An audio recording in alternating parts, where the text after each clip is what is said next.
And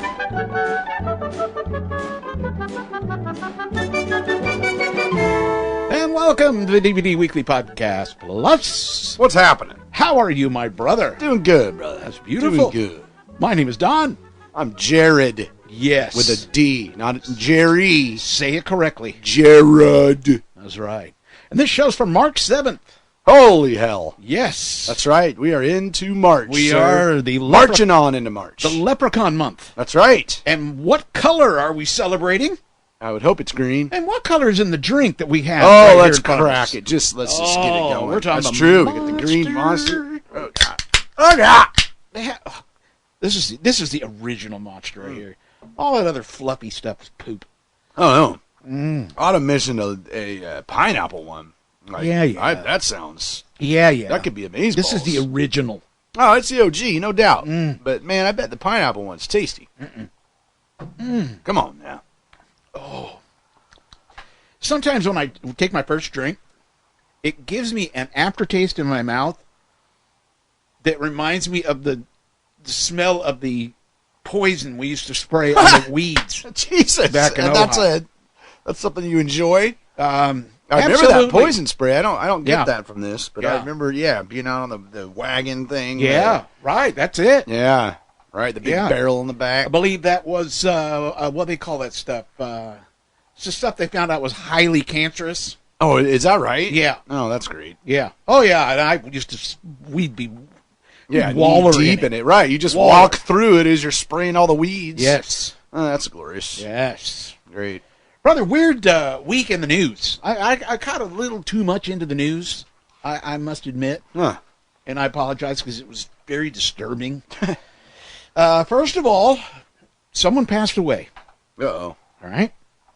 Linda Kasabian. Born in 1949. Passed away here just, I think, about a week ago. She was one of the Manson family, brother. Oh, right. She's the one that actually helped bring him down. She did help bring him down. Yeah. But the most amazing part of the story is when she left prison, she disappeared off the face of the earth. Really? Because she went into the witness protection plan. Oh, gotcha. And she lived in Washington. Really? Yes. Didn't hear about that. Yes. Interesting. Isn't that something? Did it say where, or do you know now that it's over? It didn't say, but they're saying now where she is. You know where she was. So, yeah. I guess after you die, you don't have to protect anymore. That's true. But what a deal, huh? Yeah, interesting. Good old Washington, brother. Oh. And then the other story. Well, I can't think of the guy's last name. But you hear about the prominent lawyer? He's like a well-known lawyer in the state. Not our state, but in whatever state he's in. And his family, as a matter of fact, in the courtroom, the judge had to take down pictures of his great-grandfather that were in the courtroom because it wouldn't have been fair. That's how prominent this guy is. Yeah. Jeez. Oh, is that the dude that... Yeah. You're probably going to tell me. Yeah, he got into a bunch of bad deals, owed a bunch of money, started stealing from the people that he was, that were working for him. Yeah. His clients. And then just lost it and killed his wife, killed his wife son. and kid, right? Yeah. That's why I didn't know. I didn't read. I read the headline. Didn't know that's why. I thought he was just a dirtbag. I didn't know. Guilty, brother. Guilty. I mean, he is. Life in prison. 2 life terms, right? 2 life terms. Yeah, but once you get one. Good. You know, the rest of it's just fluff. That's true. What a deal, though, huh? Yeah, that's crazy. So I watched that all live. Huh. I just happened to be sitting here one day and I was bored and Court TV popped up on my phone and said, hey, this is getting ready to start. Gotcha. Or no, it said closing arguments are getting ready to start. Yeah. So I'm like, oh, okay. Every time I do it, though, you're hooked. Every time I do it, I wish I had it. It's like turning into a soap opera. You are, because usually what happens is, so then that ends, right? So, they find out that he's guilty. Yeah. Okay. And, dude, 3 hours is all it took him. Wow. So, it was a... 3 hours. And they had to convince every person. Everyone had one person in the jury. So it must have been really black and white. Oh, I guess. I don't know. Huh. Those things are tough for me. Yeah. I'm probably not a good juror. Because when the defense is talking, Yeah, you believe then? then I know for sure that he didn't do it. Right. And then the prosecution comes up and then I'm sure he did it. Right. That's the way documentaries work for Then me. the defense comes back up, and I'm sure he didn't do it again. It's tough. It's tough. But anyway, I watched that. Sad story no matter what. A horrible story. Jeez. Just, God, you just sat here. I mean, this guy had tons of money. His pictures of his family all in the courtrooms. That's crazy. Everybody there knew him, even the judge. Wow. The judge had been a judge in some of his cases. Yeah. Weird deal, man. That is crazy. Weird deal. Anyway, crazy stuff. Crazy news. That's kind of the way I spent my time this week. What'd you do? Well, I was keeping Roger Ebert alive, apparently. Yes, David Strominger He's stepped in and dead said, for 10 years. Well, I got to tell you, when you told me that, when you said yeah, that, well, I'm you even called me out, and I'm like, well, so you know what got me? No. So there's a RogerEbert.com Uh-huh. where they still do reviews. Oh, really? Which I don't know why. Like, why? Well, that's Why like, call it RogerEbert.com, and it makes it look like it's from him, damn it. it's like the Birnbaum Disney Guide. Birnbaum died a long time ago, but they still call it the Birnbaum. Yeah. I mean, whatever. Yeah, So there was like guide. stories about Roger Ebert around that Oscar controversy. Well, it was RogerEbert.com, not Roger Ebert himself. So I think that's what threw me off Gotcha. a little bit. So, hey, I was just trying to keep the man alive. Is there anything wrong with that? Yeah, which is just the opposite of what we normally do. That's exactly We're right. usually killing off people that are still alive. Yeah, so I kind of like it the other way around. Brother, are you? Oh, see, I got excited. What happened? You can tell because I start convulsing as I'm trying to talk. We got a phone call. Oh, brother, bring it. Brothers, this is Dave from Connecticut, longtime listener. I just finished your latest show, and I think the YouTube idea is a great idea. But what I think you guys need to do as well is get on TikTok. There are a few new podcasts that I've discovered because of TikTok. And I think it would be really easy for you guys to do.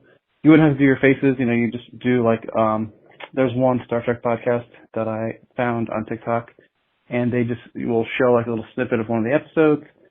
The people will be talking over it, using the audio from the podcast, and on the screen will be like, you know, the text of what they're saying, and they just do little snippets of their shows that way.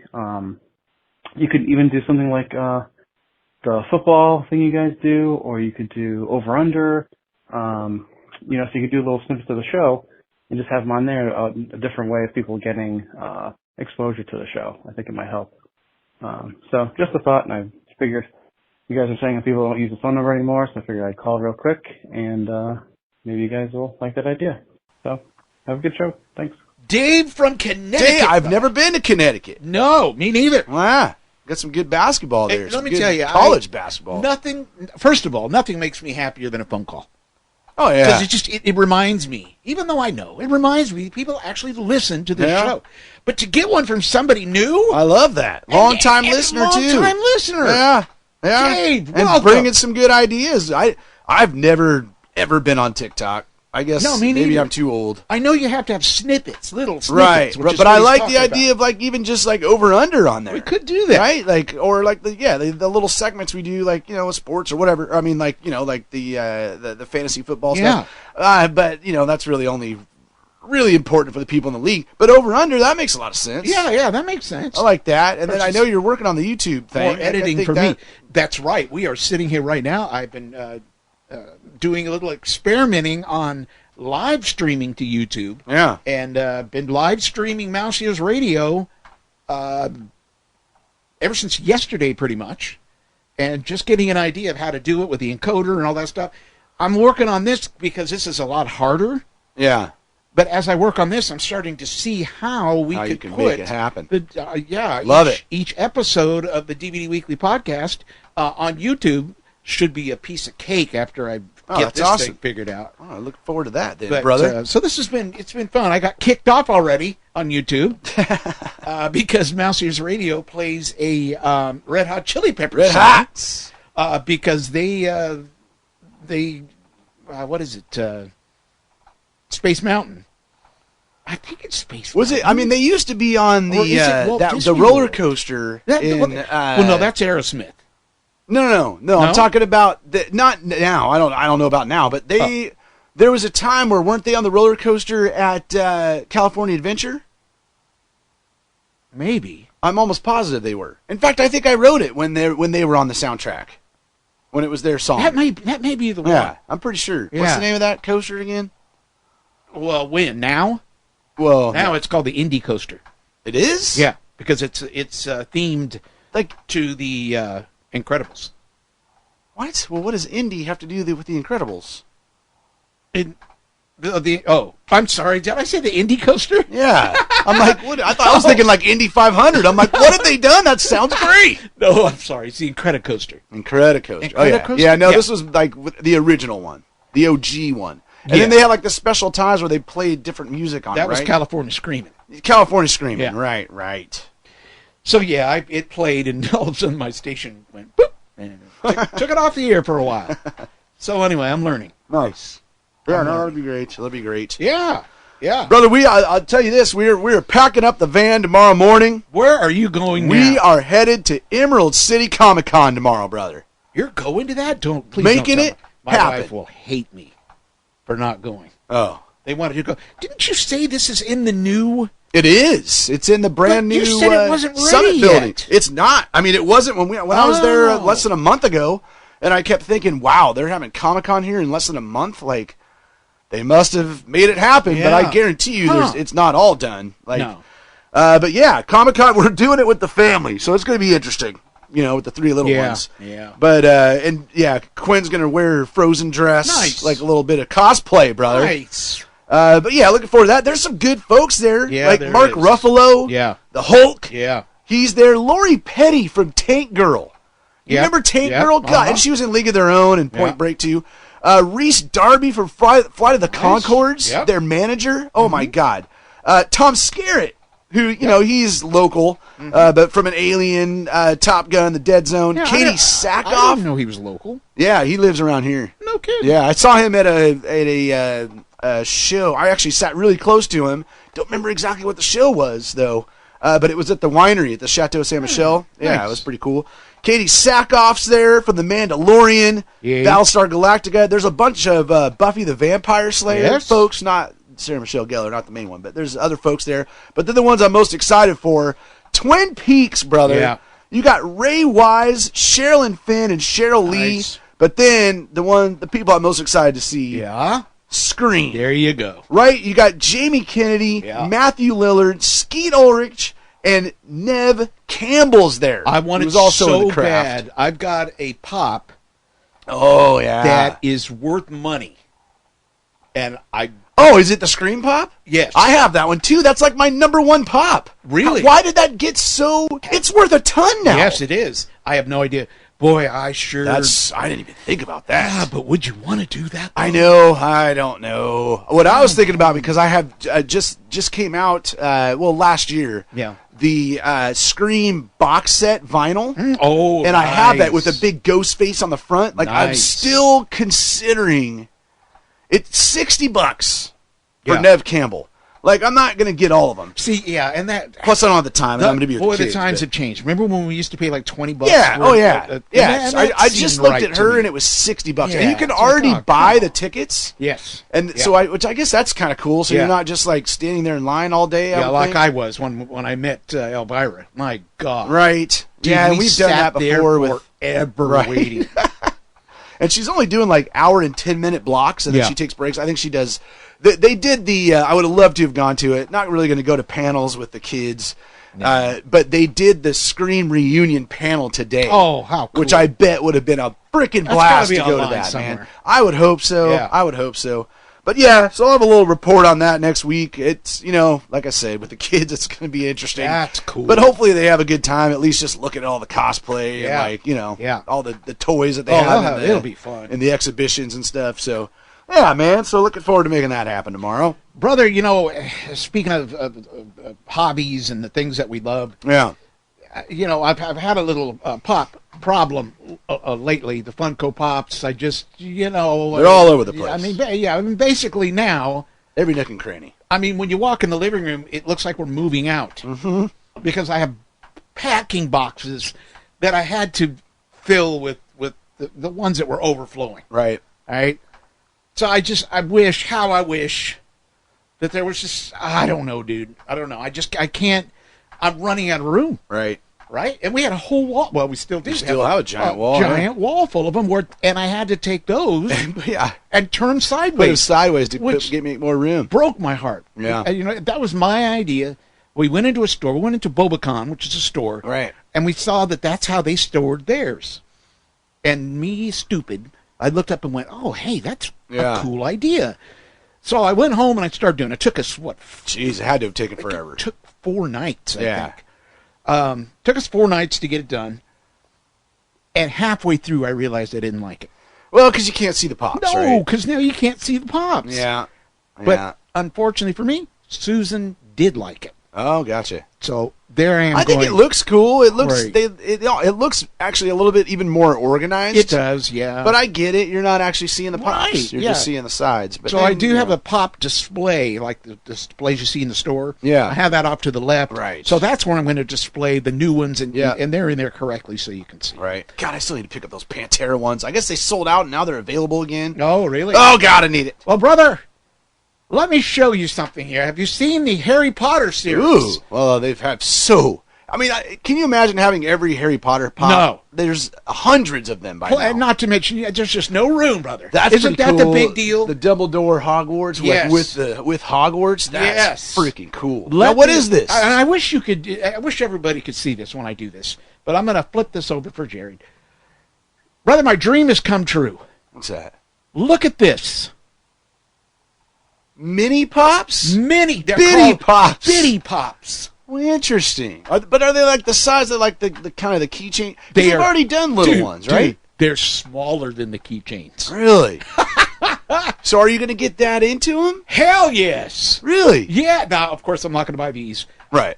I'm only going to get the ones I really want. And the next, the Harry Potter series is the first series. Okay. Okay. In each one, there are 4 characters. And let me tell you what these are like, my friends.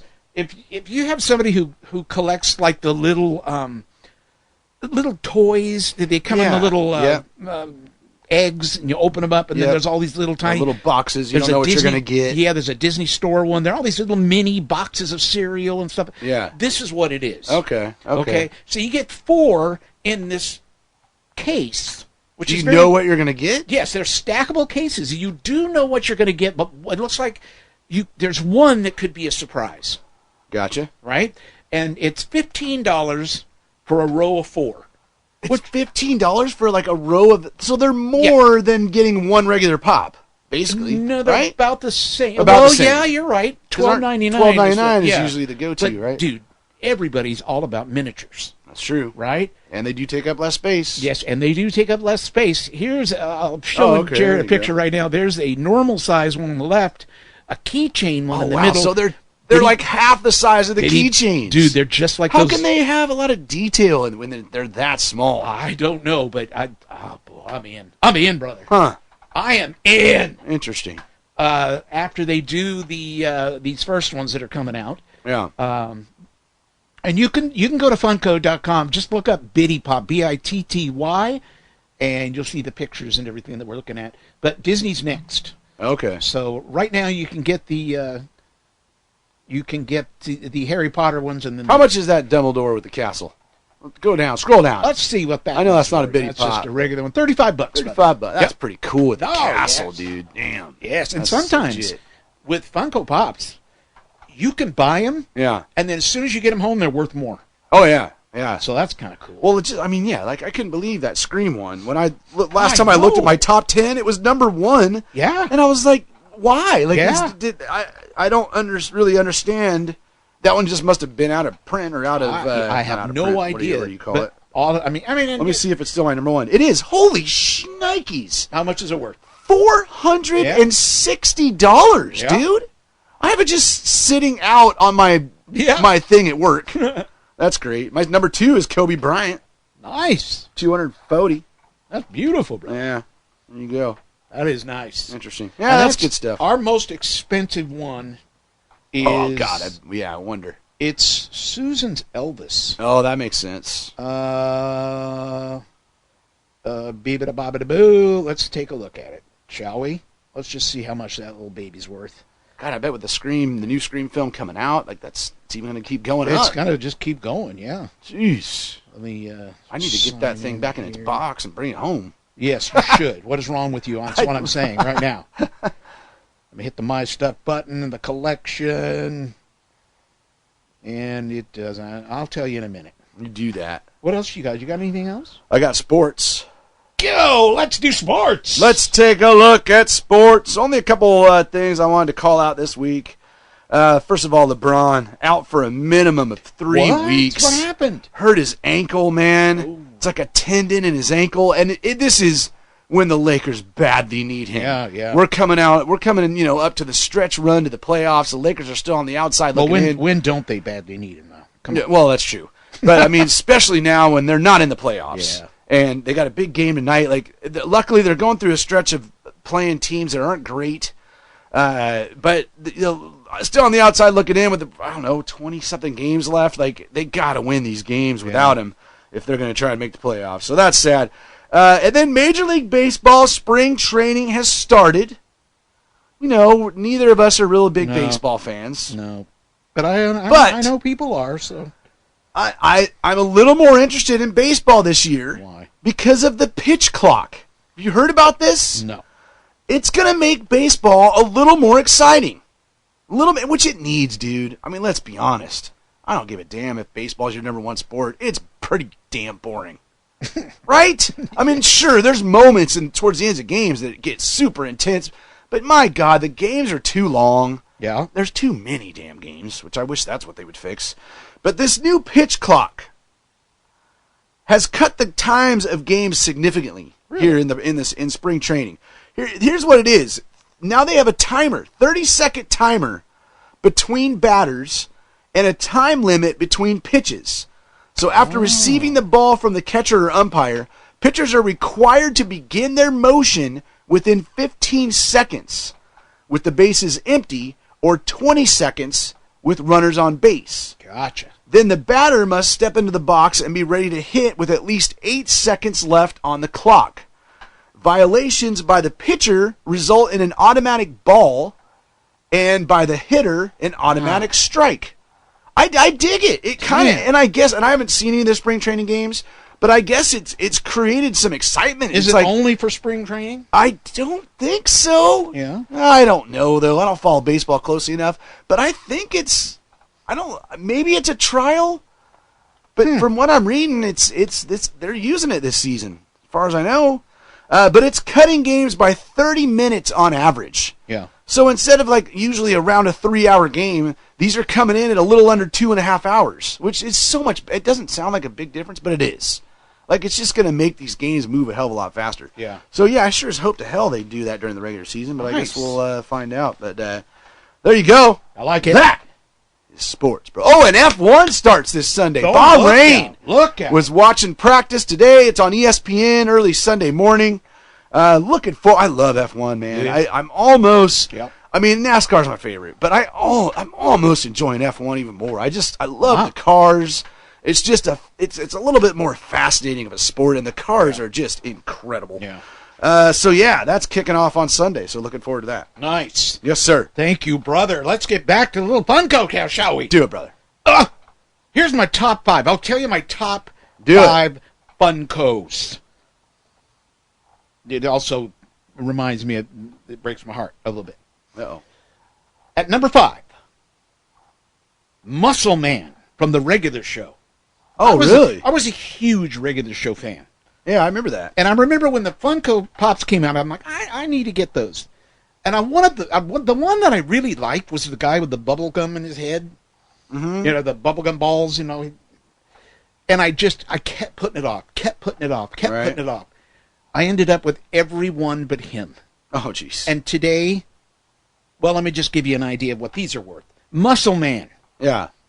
$310. Holy cow, dude. At number 4, Mordecai, the bird from the show. Yeah. $360. Wow, so those are worth the most, that. Yeah. Just from that show. Yeah.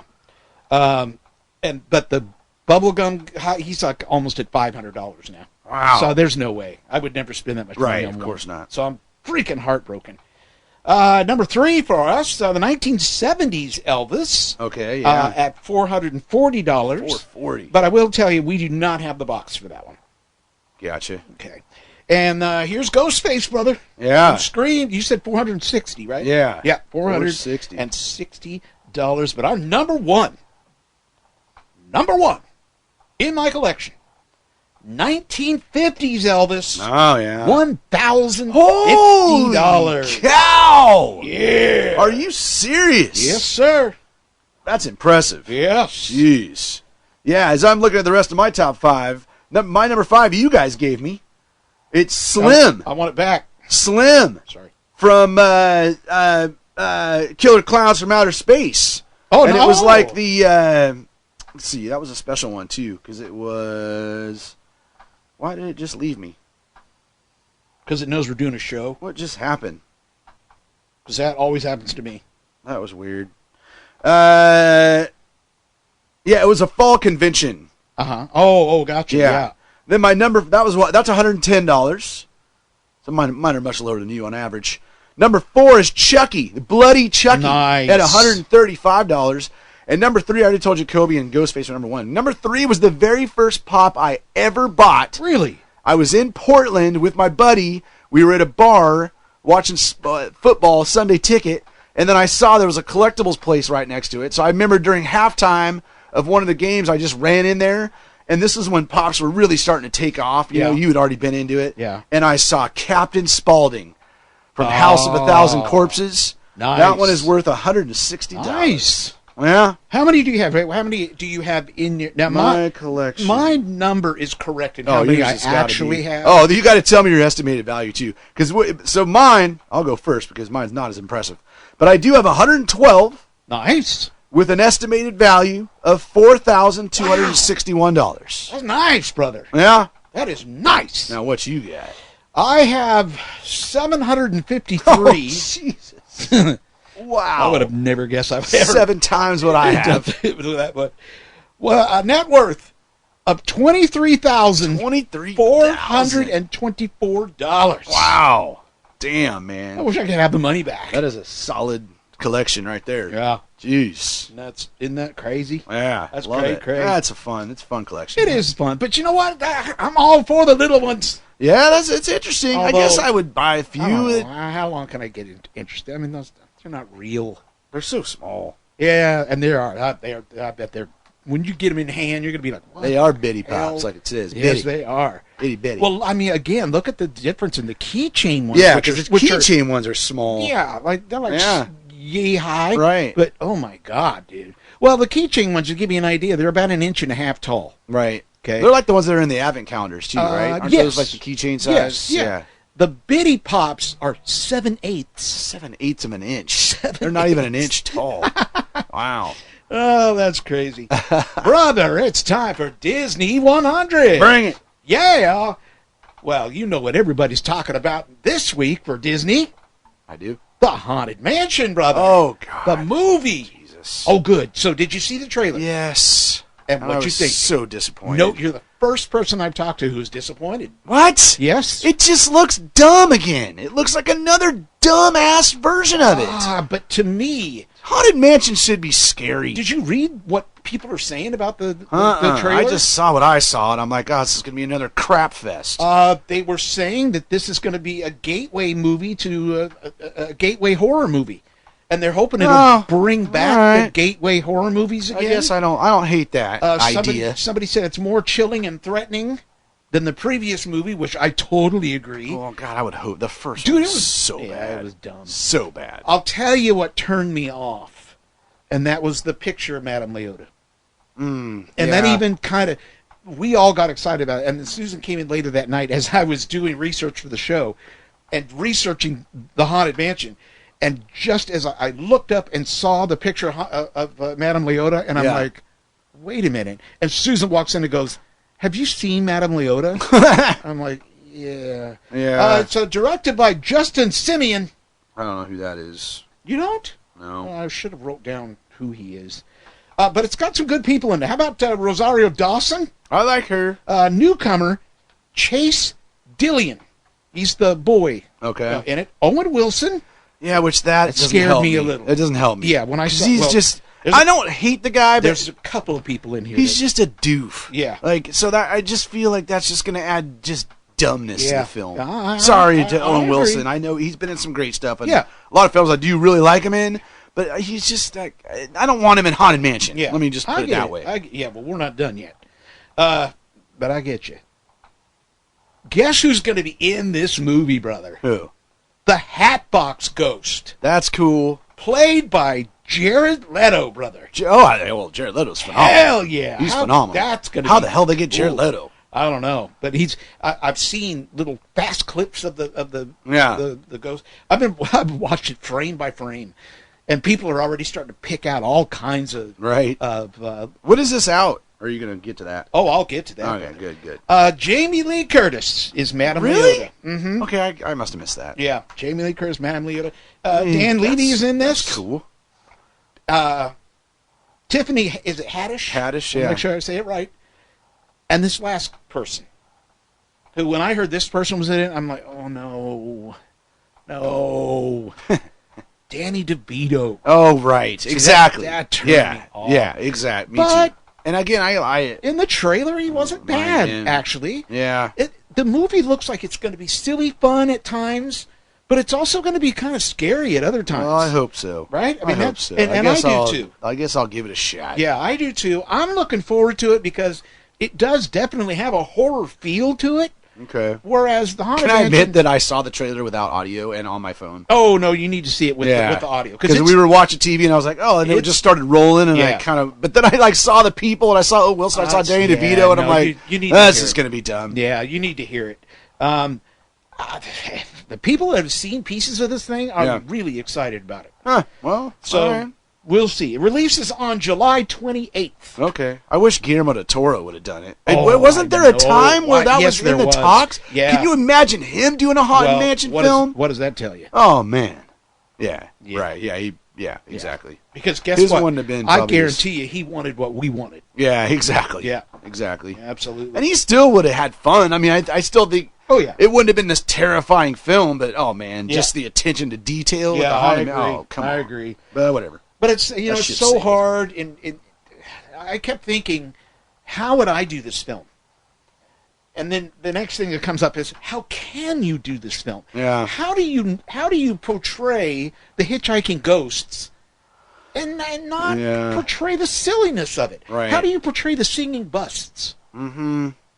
And not end up in silly land. You're always going to end up in silly land. That is true. But, I mean, there's a scene where one of the guys is walking through the hallways, and the pictures are eerie, and they change as he's walking through the hallways. And in that... What's the story? Do you know?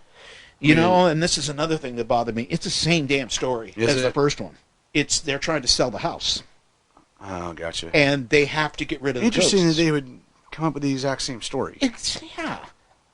I'll tell you another thing that I thought was weird, and that's that they used a black family.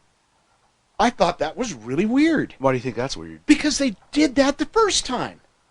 Oh, yeah, You know what I'm saying? It's like, why are you... Now, who knows? They may be really good, and they may fit it perfectly. Yeah. But that surprised me. It's like... it's like they're just, like a carbon copy of the first one. Right. Yeah. And that's what people are afraid of. Right. So why would you come so close to the original same story, same type of family? I don't know. I don't know. But, like I said, what I saw, I think it's going to be cool. Well, I hope so, man. Yeah. I mean, I think there's going to be some jump scare moments. Yeah, right. But I may be wrong. Well, we'll hope for the best. Cross our fingers. You people may tie me up and maybe listen to the show all over again after I've seen it, and then laugh at me and spit at me and throw things. But, so there you go. I mean, it can't be much worse than the first one. Let's just put it that way. Yeah. I mean, to me, the first one was okay. Oh, I hated it. It was just garbage. I didn't... Probably my least favorite Eddie Murphy film I've ever seen. Yeah, I didn't like him in it at all. I loved how when they did his... at the Oscars. Wasn't that the Oscars where they did? Yeah, it was, right? Or was that the Golden Globes? Ah, Jesus, can't remember. Where they did like a special award for him. Did they? I think it was the Golden Globes, actually. Ah, God, I don't remember. What year? But it was this year. It was like this. Well, I mean, this year or last year, but I think it was the Golden Globes this year, and where they showed clips of all of his movies. I kept looking for it. They never showed Haunted Mansion. I feel like it was the only film that they didn't put in the montage, like totally for obvious reasons. That. Yeah, it just. And he's made some other bad ones. Don't get me wrong. It just didn't work for me. Yeah. So I'm hoping this one does. One of the things I'm really glad about is the family. I don't know any of those people.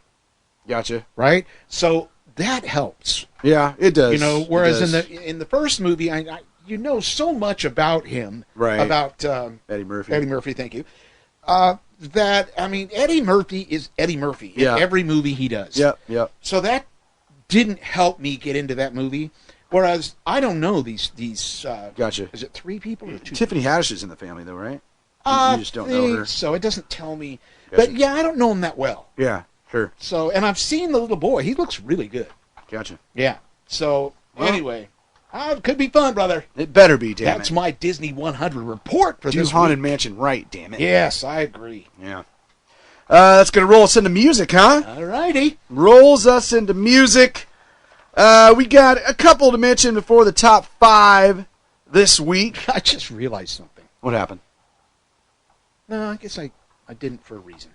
There you Keep go. going, brother. Just go. ignore me. That's what everyone in the family does. Macklemore, his new album, Yes. out today. Nice. Named Ben. And the No Bad Days video is out, which is the video that we were at the Kraken game when he went and did that. And remember I told you there was a little girl like shooting it? Well, duh, it was his daughter. Oh, God. So, like, his daughter directed the video. Oh, no and kidding. it's a fun video, man. Nice. It's kind of him going all through Seattle. He ends up at Dick's Burgers. I love so it. absolutely worth a watch. And it was cool, man. There's, like, a good section of it, maybe 20 seconds or so, like, from the Kraken game. Nice. And Cohen had a blast watching that today. Yeah. 'Cause he's like, I did. He goes, Daddy, I can see you. And I'm like, no, you can't. No, you just can't. let him live that dream. But it was the No Bad Days video. It's a pretty fun song. And I was listening to it, the album on the way here. It's pretty good, man. I mean, I don't know if this is going to help him kind of as a comeback. Yeah. But this album was, I think it was number 8 in the top. Oh, wow. So it was just outside the top 5. Hey. But anyways, that's out today. And then a phenomenal English progressive metal band, Hawken. Their new album's out today called Fauna. Can't wait to hear that. Their last album was just incredible. So looking forward to hearing that. Now we get into the top 5, brother, on Amazon.com. And this week at number 5, we got a little Willie, brother. Little Willie Nelson, huh? Oh, I love myself some Willie Nelson. The name of this one is I Don't Know a Thing About Love, the songs of Harlan Howard. Oh, wow. Willie's released almost 150 albums. Isn't that unreal? Damn. Like, that's just crazy. And I guess Harlan Howard has scores of country hits, I think, from back in the day. So he's paying tribute to that man. That's cool. So that's at number 5. Number 4, this is a blast from the past. It's a reissue of an album that came out on March 3rd, same date, 1989. And that's De La Soul. Remember De La Soul? Right. 3 Feet High and Rising. This was their debut and best, in my opinion, album by the hip-hop trio. It's coming out on yellow vinyl. That's what's at number 4 on Amazon.com. It's also coming out digital and CD and all that other business. It's remastered. That's a solid record. I remember I had the tape back in the day. I mean, Me, Myself, and I. Yeah. What a classic track that is. The Magic Number. Like, that's another classic one. Ghetto Thing. Tread Water. 3 is the magic number. Well, I think isn't it just The Magic Number, I think, is the name of the song. 3. Well, yeah, that's the real one. That's the Magic School Bus one. There you go. Magic School Bus. Is that not the Magic School Bus? How about Schoolhouse Rock, damn it? That's right, Schoolhouse Rock. Jeez. Anyways, that's a solid record there at number 4. It's All good right. to see that on the comeback. Number 3, brother, it's Genesis with BBC Broadcasts. BBC Peace. That's right. Genesis BBC Broadcast is an extensive collection of broadcast material from one of the biggest selling recording artists of all time and one of Britain's most internationally renowned bands. This is 5 CDs, 53 tracks. It's like $53 too, if I remember right. And also, they're going to come out with a 24-track triple LP, also available on that. Number 2. This is interesting. This is at number 2. And that is Daisy Jones and the Six with the album Aurora. Why is that? Now, we'll talk a little bit more about Daisy Jones. It was going to be Poopy Doo and the Poop Lovers or something. I thought it was a number 2 joke. I'm a little disappointed. Yeah, no, sorry. We'll talk a little bit more about Daisy Jones and the Six in television, because this is an Amazon show that's just started today. Oh. And it's at number 2 on Amazon Music. I thought that was interesting. It's a clear orange vinyl. And it's like a fake, so, well, we'll talk about it when we get to the video, or when we get to the television. But, it's a music show. Yeah. We'll get to it later. Okay, I've already said that like 5 times. Number 1 on Amazon.com this week. It's Morgan Wallen. One Thing at a Time. It's Morgan Wallen's 3rd studio album. Wallen's 36-song, deeply personal album. 36 songs. Deeply personal album combines his musical influences, which are country, alternative, and hip-hop. Whoa. Yeah, what? I've never heard of this guy, but it kind of makes me just want to check it out a little bit. With so much new music, the stage is set for his 63-date, 30-stadium, one night at a time world tour. One night at a time, yeah, even though the album's called One Thing at a Time. This album follows the success of his 4 times platinum Dangerous, the double album, which notched historical chart status at Billboard's longest-running top 10 album for a solo artist. Have you ever heard of this guy? Never. Why? Why are we out of the loop on Mr. Morgan Wallen? Sounds interesting. I do want to kind of check that out. And that is number 1, Morgan Wallen. Wow. Damn. That's beautiful. I guess so. You know, I forgot to mention, and I'll mention it right now. Do you know it snowed at Disneyland? Yeah, right. Wasn't that unbelievable? Crazy. Yeah, it was snowing in Malibu. God, that's just unheard of. Like, what the hell? Yeah, I saw videos. It's end of days, brother. End of days. It's beautiful, though. It snowed. It hailed as a mother F here today. It did? Yeah. Right as I was in the middle of a meeting, right as Melanie, she walks out to go down to the end of the block to go pick up Quinn from the bus stop. Oh, boy. She's out the door. 20 seconds later, I hear it, and I look outside, and it's dumping hail. Like, it only dumped for like 30 seconds, but enough to about all get you her need soaked. If you're in it. Yeah, exactly. I was like, oh, my God, the timing was garbage.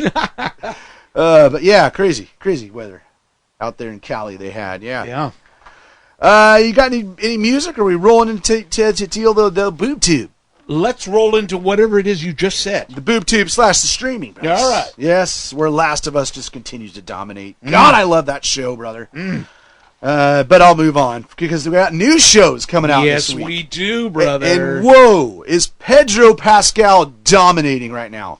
Right now, as of right now, he's dominating streaming television shows. Wow. Because he's obviously on The Last of Us. He's the lead star of The Last of Us. Yep. And then kicked off this week, season 3 of Mandalorian, brother. God. And I will tell you right now, Mandalorian, so good. With his little creepy little dude. What do you call that thing? Huh? Talking about Baby Yoda? Yeah, but that's not his name. Grogu. Yeah. With Grogu making special appearances at Disney's California Adventure. Oh, that's cool. Yeah, I've seen some videos of it. It's cool because he's like on his back. That's cool. And he's looking around and moving really? around. So he moves around? Yeah, it's very cool. That's legitimate. Yes, sir. I have not seen any of them yet, but I'm looking for it. There's only one. There's only the first episode is out now. Really? Are you sure? I'm pretty sure. I thought I just read a thing that said that they're all available now. Oh, no, hell no. Because that's a show that comes out like every one. Yeah. But sometimes there's only one episode right now. And it's short. It's like 35 minutes or something. It went by quick. But we really dug it. Yeah, we saw it. Yeah, we really enjoyed the first episode. And it's so awesome because they're like my 2 favorite shows on TV right now are Last of Us and Mandalorian, and he's like the star of both of them. Oh, yeah. Pretty crazy. Yep. So that he's on fire right now. But yeah, got to jump on Mandalorian. It's such a well done show. All right, well, we'll watch it tonight. Yeah, there you go. It's a quick watch. Good stuff. Also, some new stuff this week. True Lies on CBS. This is the first series adaptation of James Cameron's 1994 film with Jamie Lee Curtis and Arnold Schwarzenegger. Hey, that was a solid film. I remember that one back in the day. That was the year I graduated high school. Oh, brother, that brings a tear to the eye. I know. Huh? I remember your little party, and me and Mom sat in the kitchen and shed a little bit of tears. I don't remember the party. Yeah, well, I think it's a family thing. You know how that goes. Oh, yeah. But, me and Mom were in the kitchen, and all of a sudden I looked up, and I had a tear in my eye. Oh, damn it, She brother. had a tear in her eye, and we were like, this is weird, man. Damn it, that's love right there. Yeah, That is love. It is love. It is love, brother. And then you go out and shoot your wife and your son out by the shed. Wait, what? I'm back to my court case, my court TV. Wreck on Hulu. Yes. Starting this week. A teenager takes a job aboard a cruise ship as a guise for investigating his sister's disappearance. I like that. That is beautiful. In a 6-episode horror slasher comedy. Oh, boy. Yeah, I don't know. Is that another gateway movie? I guess, yeah, maybe. Marlon Wayans. Good old Marlon Wayans. He's got a new comedy special called God Loves Me on HBO Max. Now to Daisy Jones and the Six, which was number 2 on the Amazon Music release list this week. So it's a 10-episode rock drama tracing the rise and fall of a fictional Fleetwood Mac-style 1970s rock band from LA's Laurel Canyon scene over multiple decades. So it could be interesting. So this album that's coming out is their music. Okay. Right? So it's not really called a soundtrack. They're releasing it as like it's their album, even though it's a fictional band. And I don't know how you feel about it. Like, I mean, I love watching music, but when it's not about a real band, I'm like, that's weird. I'd rather watch like a docuseries on a real band than watch a fictional me too. band TV show. I don't know. They're hyping it. Like, it might be good. It might be worth a watch. I might at least check out the first episode and see. I don't know. Don't hold me to it. Brother, we just went and saw this, man. And damn it, I don't think I'm going to be home tomorrow to watch this. Damn it. What's wrong with you? Chris Rock, brother. Oh, yeah, I heard about this. Chris Rock, Selective Outrage. And I bet, because they said he's going to talk about the slap, which and because he obviously did, I bet this show is going to be the show we saw. Yeah, I'm sure he's going to add some things because that's how but I bet the core of the show will be the one we saw. I'm pretty sure. Yeah. Selective Outrage. This is Rock's second Netflix special, but it's his first to be streamed live as it happens. Oh, cool. And that's on Saturday. Tomorrow night at 6:30 p.m. Pacific, it kicks off with an after show hosted by Dana Carvey and David Spade. Oh, wow. Immediately following his set. So, obviously it's going to be on Netflix after it's live, but I would love to be able to watch this live. Yeah. Like, it'd just be kind of fun. I wish it wasn't so damn early. Like, why is it at 6:30 p.m. Pacific? I don't know. I guess to maybe get the ratings? It just seems way early for a comedy show. I guess, whatever. I forget about our East Coasters. Where is it happening? I don't have that info. I think it's I want to say it was in New York. Yeah. Not sure, though. Not sure about that. But I guess that is 9:30 p.m. Pacific. Yeah. And it says it kicks off at 6. I don't know. Maybe there's openers, kind of like the show. Right. Dave Chappelle won't be there. Like when you watch boxing? Yeah, so maybe by the time we get home, he won't have been on yet. Because I think it'd be cool to watch this live. Mm-hmm. Looking forward to that. And don't forget, brother, that Farmer Wants a Wife starts on Fox next Wednesday. You know what? And Susan watches these shows. I mean, dude, they've been advertising the crap out of this show. You know what? I wouldn't mind actually seeing that show. Are you serious? And you know why? They're real down-to-earth people. Because they're country folk? These other shows with these... Oh, God, ridiculous. Dude, The Bachelor and all that BS. I can't. It just makes me want to vomit. Seriously, me too, dude. I can't handle that crap. But to do it about just these... I mean, I can't handle this either, but it's tobacco chewing, cowboy riding. I love it. Yeah, it's beautiful. I think it's a smart idea. A UK show, oddly enough. Huh. Like, it started there, so it's like the American spin-off of it. I'll be darned. But, man, is Fox advertising the they are. hell out of that show. And I also will mention, should have mentioned this on the music to television transition, but I did not. Now available on HBO Max, and it's fantastic. The Weeknd, live at SoFi Stadium. The entire concert, and it's freaking badass because it's the show that we went and saw here at Lumen. So it was kind of cool just for that reason. Because it's like that's the show we saw, and it's the same set list and everything.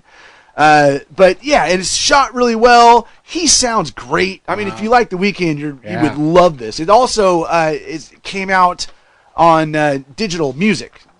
What? It doesn't have a physical release yet on CD or vinyl. I don't know if that will come out or not. But it's cool, man. I ended up watching this. We went to Hops and Props last weekend. Oh, my God, brother.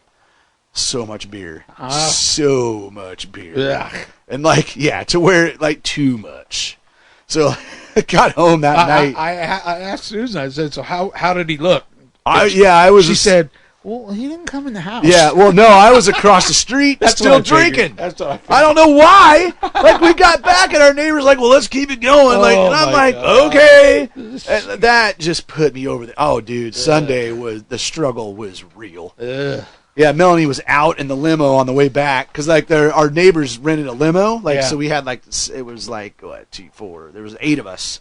And, she was done at the end. Oh, my God. Dude, Hops and Props rules. You walk in, and it's at the Museum of Flight, and you're in with the exhibits, which is killer. Yeah, that's great. All these drunk people. I know, right? All these $1 million and they also have simulators running. Who in their right? We joked about, well, that's going to be the challenge at the end of the night is to ride the simulator. Hell no. But, yeah, you're walking amongst all these warplanes and, so that's freaking cool. Yeah. There's good food, McCormick and Schmidt's, they cater the thing, and there are hundreds of breweries there.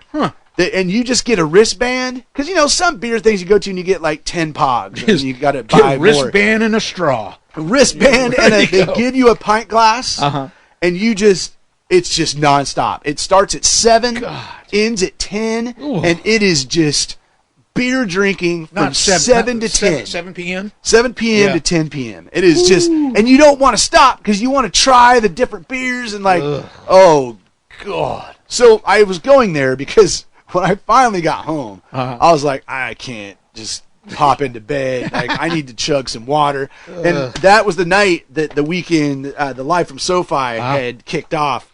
So I ended up watching it, most of it that night. It's really good. Yeah. Sounds great. It looks great. It was a cool show, man. Even though there wasn't a band on stage, which I remember talking about that. Oh, right. Which was kind of weird. Yeah. He just commands a stage and has some cool dancers and stuff with him. But yeah, so that's available now on HBO. Is he really singing? Max. Absolutely. Okay. 100%. All right. 100%. Yeah, and he sounds good, man. He's that guy's a hell of a musician, man. Yeah. The guy's a great singer, really good performer. And you also realize how many damn good songs he has. Yeah. It's just a great set list. So which I'll mention, went to a metal show this weekend. Really? This week, not weekend. Tuesday night, went out with Mr. Mike Cody. We went and saw Fear Factory, which, man, they're one of the bands that first really got me being a metalhead. And Static X well. Mike was impressed. Mike was impressed. Yeah, he was impressed. And this was only the second show with the new Fear Factory singer, which was really cool because he's great. He sounds freaking fantastic because to be the singer of Fear Factory, you need to be able to growl and do that really heaviness, but then you have to be able to sing because all the choruses for Fear Factory are clean vocals and really catchy. And man, Static X, they sound damn good. That's the first time I've seen them with their new singer because, Wayne Static died a few years back, unfortunately. They did a lot of really cool tributes to him throughout the night. Now, wait, are you sure he's not alive? No, I am sure he's not alive. It's sad. But you might have seen it on Facebook. Check this mask out, dude. Like his mask, yes, I saw that, and that's a new mask for this tour. That's cool. Like the eyes glow red, that's and he neat. could turn it off. And like in between songs, he would turn it off so he could kind of see what he's doing. I think, but that in a way, like it. Well, not even in a way. It's a tribute to Wayne Static because his hair was like that. This is a little bit more wider shot here. Like his hair was like that. He had like the big ass mohawk. I expect to see them on our Facebook page. Oh yeah, I'll do that. No, yeah, because tell me that and not do it. Damn it! I know, God. But yeah, his new mask is great. He sounds fantastic. So that was a kick-ass show. Too. Cool. It's time to move to movies, brother. I would love to do that. It'd be so much fun. Let's do it. And my God, we're close. We're close. I'll bet we are. To the Academy Awards, brother, on March 12th. They are next Sunday. So you only have to hear me blather on about it's it for not 2 what more I thought shows. you were going to say, though. Oh, what'd you think I was going to say? My head went right to over-under. Oh, God, we haven't even got to movies yet. What the hell are you But we're talking close. about? Oh, yeah, we are close. Oh, Yes. yes, right. Yes. We are close to a potential winner. Yes. This week, so last week we covered actress in a leading role. This week, we're going to cover actor in a leading role. Yes. There are 5. Let's get into them. I'm going to go from my least favorite to my favorite. And boy, it was down to the wire. Because one of these films was not available until about 7 o'clock last night. Wow. And I'm just like, damn it, how am I going to do this? And because I wanted to cover the the main categories, right? Yeah. And I'm like, how am I going to do this by not seeing one? And then literally I checked one last time. Boom, there it was. Wow. Got it and watched it last night. We'll get to that one. Because we're starting with Paul Mescal from After Sun. The film After Sun. Sophie reflects on the shared joy and private melancholy of a holiday she took with her father 20 years earlier. Memories real and imagined fill the gaps between as she tries to reconcile the father she knew with the man she didn't. This film, brother, one of my least favorite Oscar films ever. Really? Oh my God. Wow. Melanie and I, throughout the film, are like, what are we watching right now? Definitely my least favorite this year of any film I've seen in the Oscars, and maybe even non-Oscars, to be quite honest. I just didn't get it. Hardly anything happens in this film. It's a father and daughter that go on vacation together. And nothing happens, brother. Wow. Like, we kept thinking, okay, something's going to happen in this scene, and this movie's going to turn. And sorry if I'm giving things away, but, dude, it ends, and I'm like, what did we just watch? And how is he up for Best Actor? Wow. Like, one-dimensional performance. An absolutely one-dimensional performance. He's kind of a piece of ass dad. And here's the deal. This is a critically acclaimed film. Yeah. It has like 97 or 98% on Rotten Tomatoes. I don't know. And Melanie's same way. We were both just like, what the hell? It centers around depression, and he's like a depressed. So I think there's something to that, and like people saying his performance was amazing, playing this depressed kind of. But man, this film I don't even want to talk about it anymore. I gave it a 4.5, which that is below the belt for me. And then I gave Paul a 5 for his performance. I just sorry. Hey, if somebody loved this film out there, please call us, write us, tell me what I missed. Tell me what I missed. Next up, Brendan Fraser in The Whale. Did you know before this film I always thought it was Brendan Fraser? Well, I did too. When you said that just now, I'm like, what? No, it's Brendan Fraser. No kidding. In The Whale, a reclusive, morbidly obese English teacher attempts to reconnect with his estranged teenage daughter. Darren Aronofsky, the director, not an upper of a film, I'll tell you that. I was going to say, is this a tearjerker? I mean, there were tears rolling on Mel's face, I'll give you that much. Really well-made film. Brendan is great. He's great. Never leaves his apartment. The entire film, out of some couple flashbacks you see, a couple of things, he's in his apartment the entire film. Sounds like me. I don't remember the last time I was outside. But man, I mean, honestly, just wearing the fat suit, which took 4 hours a day to get on, and added 300 pounds to him. I mean, that's just impressive. Yeah. Like, alone, just the physical achievement of pulling this film off. I would love to see the behind the scenes on this. Just kind of how that was done and how he managed it. Like, I can't imagine. I do it every day. Jesus.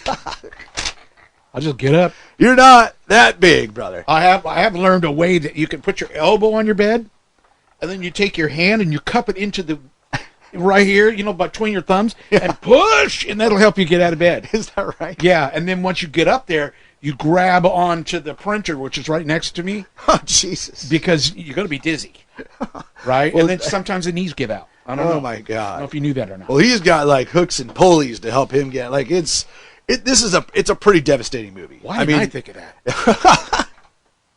And there's a lot of moments that are just hard to watch. It's just like, oh, my God, dude. Yeah, I can imagine. He is one of the favorites to win the Oscar. Like, he could definitely pull this off. I gave the film a 7. It's solid, and I gave Brendan's performance a 7.5. I think I'm going to really make Autumn watch it.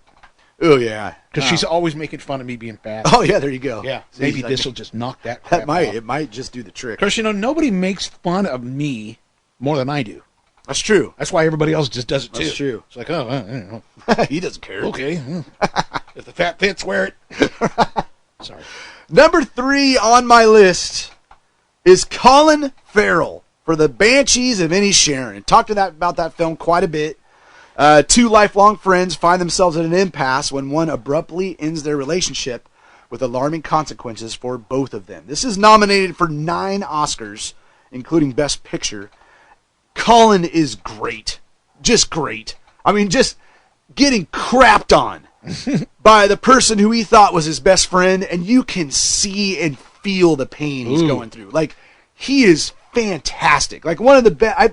I always really like Colin Farrell. I think this is his best performance I've ever seen him. There's also a lot of humor in the performance as well. This is a really good film. I mean, it's a drama comedy. Yeah. More like dark comedy, though, because of the themes and what's going on in the film. So good. He is fantastic. Highly suggest watching this film. It's up for a lot of other actor awards, too. Like, it's just well made top to bottom. I gave the movie a 7.5. Colin's performance gets a solid 8. Nice. Next up, and this is the film I'm so glad came out yesterday. It's available on digital now, not on a certain platform, but you can go on like Amazon and rent it, buy it, that type of thing. And that is Bill Nighy, starring in Living. Now, this one I hadn't read anything about, and honestly wasn't excited to watch it. Yeah. Because I'm like, this guy's really old. What is this movie going to be about? Like, oh, God. So saw this last night. In 1950s London, a humorless civil servant decides to take time off work to experience life after receiving a grim diagnosis. Right? So I saw that right before I watched it, and I'm like, oh, yeah, God, here we go. Freaking go. Like, let me tell you something. This film is incredible. Really? Like, fan-freaking-tastic. Wow. Why this film is not up for Best Picture, don't get it. Because we're going to go over Best Picture one more time next week, as for the weekend of the show. There's 3 or 4 films that I don't think have the impact that this Living film had. And Bill Nighy is fantastic in this film. It's a profound film. Very profound film with all kinds of little life lessons in it. It's one of those films that just makes you think about your own life and like, what if I was going through something like this? Yeah. Fascinating the whole way through, and it's short. I mean, for the Oscar films, it's like an hour and 47 minutes, I think. And it goes by quick. Like when it was ending, I'm like, oh my God, it's already over. But yeah, it just makes you think a lot about life in general. It's just one of those really impactful films. Really, and you see him come out of his shell once he gets the diagnosis, because he's just in fact, his nickname that the lady gives him is, oh God, now I don't remember. Mr. Zombie. No, it's something zombie. But I think it's Mr. Zombie. Yeah. But anyways, because he's just this very doldrum, like very kind of a powerful guy in his role, and everybody's a little bit afraid of him, but you just look at him and he's like, man, he's just the most boring person ever, right? And then as he gets the diagnosis, it's like he wants to live life, right? And like, so it's, dude, telling you right now, Living is a phenomenal film. Gave the movie a solid 8, and I gave his performance an 8.5. Nice. Wow. I don't think he has a chance to win it because he's not really being talked about a lot, but damn it, he was fantastic. In fact, my favorite, who we're getting into now, I gave him the same score, but I just gave him just a little bit of edge. That's why he's my number one, brother. And that is Austin Butler as Elvis. Oh, wow. Yes. Didn't see that coming. I mean, dude, you saw the film. Yes. Just so dynamic. Yes. His character, right? And his acting in that film, so powerful. The movie surprised me. It surprised me, too. So much more than what I expected. Yep, it's not your typical biopic. I No. mean, it's, that comes straight from the director, right? He makes, crazy films. Yeah. And this is one of them. It's not, you don't go into it expecting just your average flick. It's I really liked it. It's artsy, right? Yes. But just so well done, right? And I mean, this guy, how much study did he do on Elvis? He freaking was Elvis. I swear to God, there's scenes where he was on stage where I forgot it was him. Mm-hmm. I mean, the moves, he had the moves down perfect. Honestly, just a picture-perfect portrayal of the king. I can't imagine anybody doing a better job than Austin Butler. I gave his performance an 8.5 as well, but just eked out Bill Nighy's performance. Yeah. And I gave that film a 7.5, which is solid. And I also think that Austin Butler will win the Oscar. If he doesn't, I think it's going to be Brendan Fraser. But, man, if there was a shot that Bill Nighy could just shock the world that night, it would make me so happy. Because I think it's just an underrated film. Don't think most people are going to see it. And they should. Because, man, I'm telling you right now, Living was a fantastic film. So there you go, brother. I like it. There is Best Picture. No, that's not Best Picture. That's actor in a leading role. My God, we're only a week away from the Oscars. I think I got 11 films left to watch. So there are times when I wish we actually edited the show. No, why? No, trust me, there God, isn't. why? Never have I ever. It wouldn't sound like us if it was edited. Oh my God! I used to have to edit that when we were on Sirius Satellite Radio. Oh right, to get it down to that exact time. What was it? 28 minutes, something and 30 like that. seconds. Yeah, can you imagine having to do that now? Holy moly, brother! What just happened? Hopefully we didn't lose the show, because I just talked about the best actor. I don't know if you're going to hear that or not. I don't know. We'll see what happens. People don't know, but my entire studio just shut down it all did. of a sudden. Everything just went black. All right, I think we're back now. Well, let's see what happens. Speaking of editing. Yeah, that's hilarious. We may have to edit this one. Let's get into movies. New streaming this week. House Party. If you remember that came out in the theaters not too long ago. That's on HBO Max. Triangle of Sadness. That's actually the last Best Picture nominee I need to watch. That starts on Hulu today. And then Empire of Light on HBO Max. That's up for Best Cinematography. Nice. This week. And then I mentioned Living is available on digital as well. We get to 4K Blu-ray releases for March 7th. First up is Air Force One from 1997. With good old Harrison Ford, brother. I remember seeing this in the theater. Really? In 1997. And who was in the theater with us? I don't know. Mr. Bill Gates. Really? Yeah. Came in. It was pretty crazy. Pretty cray-cray. Mildred Pierce from 1945. Did you jump up and say, your money made me get it and let me into the theater? Yeah, exactly. No, he walked in. It was close to the time the movie was about to start. Yeah. Walked in, him and his wife, Melinda, at the time, they walked all the way up to the front and then, along the screen. And so that's where everybody's like, holy crap, that's Bill Gates. And then he ended up sitting, on the side, a few rows up, but on the right side of the theater. It was kind of interesting where he picked a spot. But anyways, hey, there you go. Mildred Pierce from 1945, the Criterion Collection's coming out on 4K Blu-ray. Rocky 2 from 1979. That's a movie, brother. That's a movie right there. Wasn't it? No, that was 3, wasn't it? No, I was in Rocky 2. What? I was in 2. No, you were in 3. No, I wasn't. 3 was the one with... I was in... Mr. T. No, I wasn't in Mr. T. What? No. I was in number 2. Trust me. Wow, I swore it was 3 you were in. No. So he was fighting Apollo Creed Yes, then. absolutely. Okay. Those are the scenes that I'm in. Good stuff. Yeah. Well, there you go. It's I'm on just a movie star, brother. Best Buy exclusive steelbook Got free chicken. of the 1979 film. That's awesome. I did. Got a box of Kentucky Fried Chicken for free. Gotta love that. Gosh, son. The Mask of Zorro. That's the Antonio Banderas version from 1998, is out on 4K as well. And I think you're going to like a couple of the films next week. Spoiler alert. Well, one of them was Rocky 3, which I guess that's a real spoiler alert. Because I swear to God, I thought you were in the Mr. T one. No, because that would have been cool, because I love Mr. T. Yeah. Well, no, I was with the other. Okay, the Apollo other dude. Creed. Yeah, Rocky 2 is fantastic. Well, there you go. That's the releases. I like it. For the week, very good, which indeed. takes us to Over Under. You know, brother, I think you need to start smoking pot again. Why? Well, you're just getting a lot of things wrong. I don't know if you noticed that or not. Is that right? What did I get wrong this time? Well, got the Roger Ebert thing. Yeah, right. Well, now I'm always wrong. Now we got the Rocky 2 thing. I don't know. Yeah, dude. I'm starting to worry about it. Was always Rocky 3 that you were in. No. That's weird. All right, now. Over Under. James LaRoe continuing to make it happen.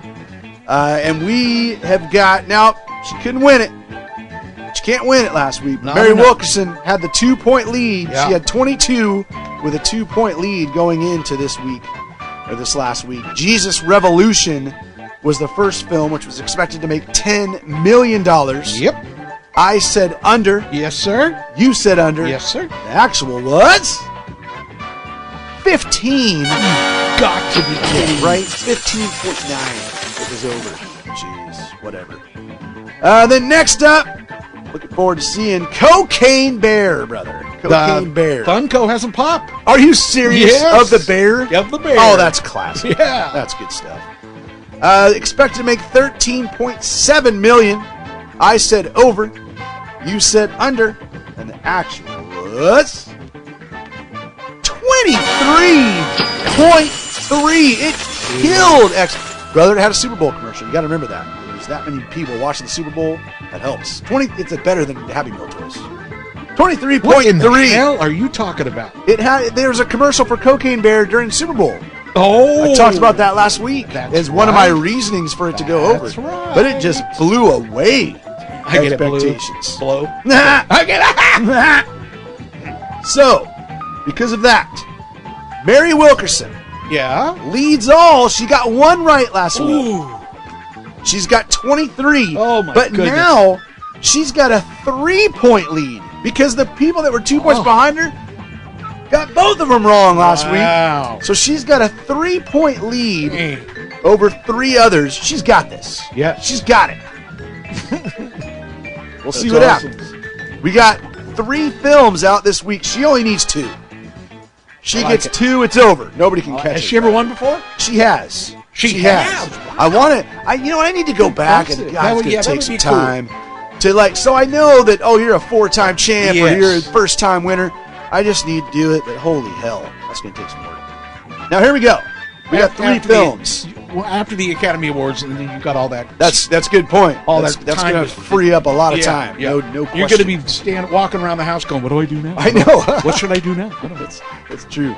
The first film is Operation Fortune, Ruse de Guerrero.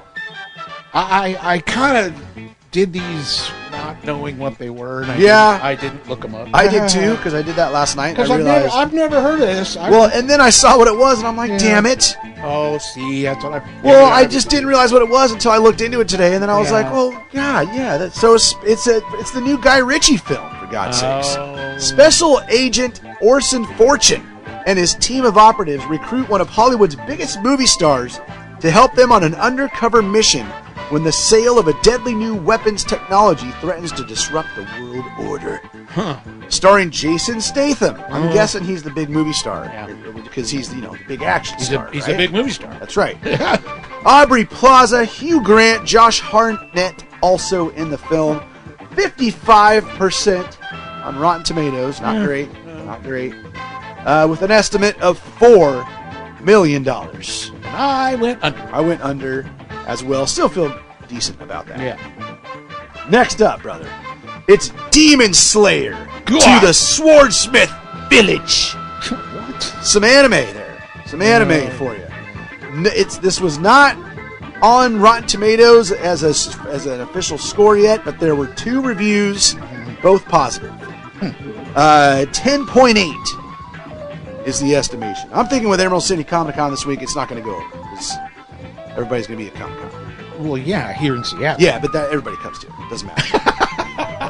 I'm going to go under, brother. I went under as well. And then the big film of the week is Creed 3. Yes, sir. That's right. Adonis has been thriving in both his career and family life. But when a childhood friend and former boxing prodigy resurfaces, the face-off is more than just a fight. Wow. Stars Michael B. Jordan, of course, and Jonathan Majors. Why didn't they call me to be in this? I don't know, right? What the hell happened? They should have. It would have made the damn film even better. I say even better because 86% on Rotten Tomatoes. That's pretty good. That's huge for a Rocky film. Yeah. You know, I mean, it's still in the Rocky universe.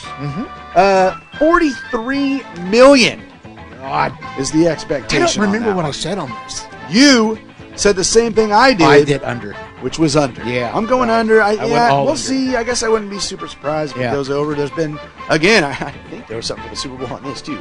I mean, my God, especially on ESPN. All the sports channels, like, advertising the living crap out of this. So now I'm talking to myself and saying, why did I pick under? But we shall see. Let's see if Mary can finish it off this week, brother. All righty. There you go. There's our show. That is nice, brother. It's late. It is late. It's time to run to the taco truck. That's right. Taco truck, here you come. Yeah! Yes. Hey, go to our website. It's www.dvdweeklypodcast.com. Has links to places like our Facebook fan page. Also, our email address, which is feedback@dvdweeklypodcast.com. And, man, it was nice to hear from Dave from Connecticut this week. Absolutely. He used that beautiful phone number, brother. 406-426-1DVD. There it is. That is nice. Whoa. Nice. Whoa. Well, hey, everybody. You have a hell of a good weekend, huh? Yes. I'm going to go hang out with some crazy people tomorrow. Ooh. Give you a little report next week. And then, man, we're going into the Oscars. It's Oscar week. Well, almost. I guess Oscars are on a Sunday, which starts the week. Fine. Right. Details. When is Oscars? Next Sunday, March 13th. All right. Well, Super I'll excited. be there. There you go. I'll be there. In your tux and tails? Yes. Remember, we used to do that. That's right. We had our own little special show. That's right. Now we don't buy stuff anymore, so we don't do the top 5. So sad. So we're just falling apart. Sayonara!